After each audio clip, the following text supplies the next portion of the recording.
Благодарам, председателе, почитувани колеги пратеници, почитувана македонска јавност.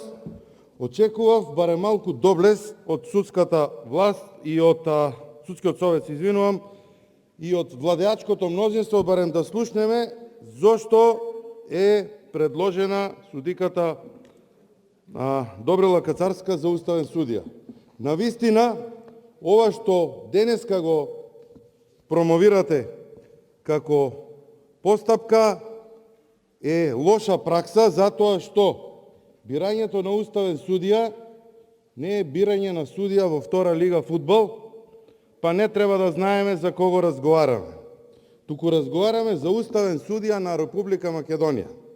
Дополнително, имајќи во предвид и целиот развоен пат и начинот до кој што се дојде до фаза за избор на судиката за предлог за уставен судија на Република Македонија, очекував дека ќе слушнеме малку повеќе отколку ова што бе извадено од Службен весник, одлуки за избор на госпоѓата Добрила Кацарска, и да слушнеме за она што би представувало потреба и начинот како е дојдено до избор на овој судија.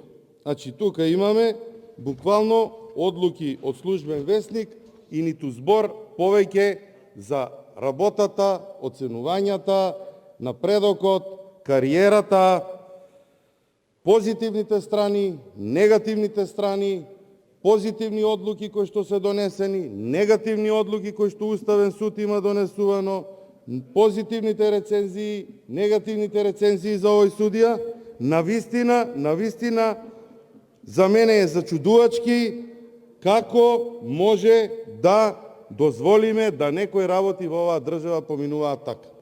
Ке се фатиме за некој член на управен одбор на градски пазари или за спортски објекти и ќе зборуваме по 3 дена, а зборуваме за уставен судија, кандидат предлог за уставен судија, кој што треба да се бира во ова собрание и еден од неколкуте уставни судии на кои што граѓаните во Република Македонија се крстат при донесување на судски одлуки и барања за уставни толкувања по одредени закони.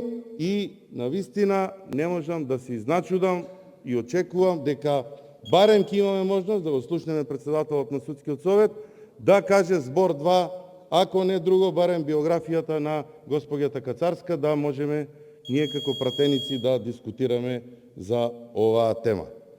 Срамота. Благодарам.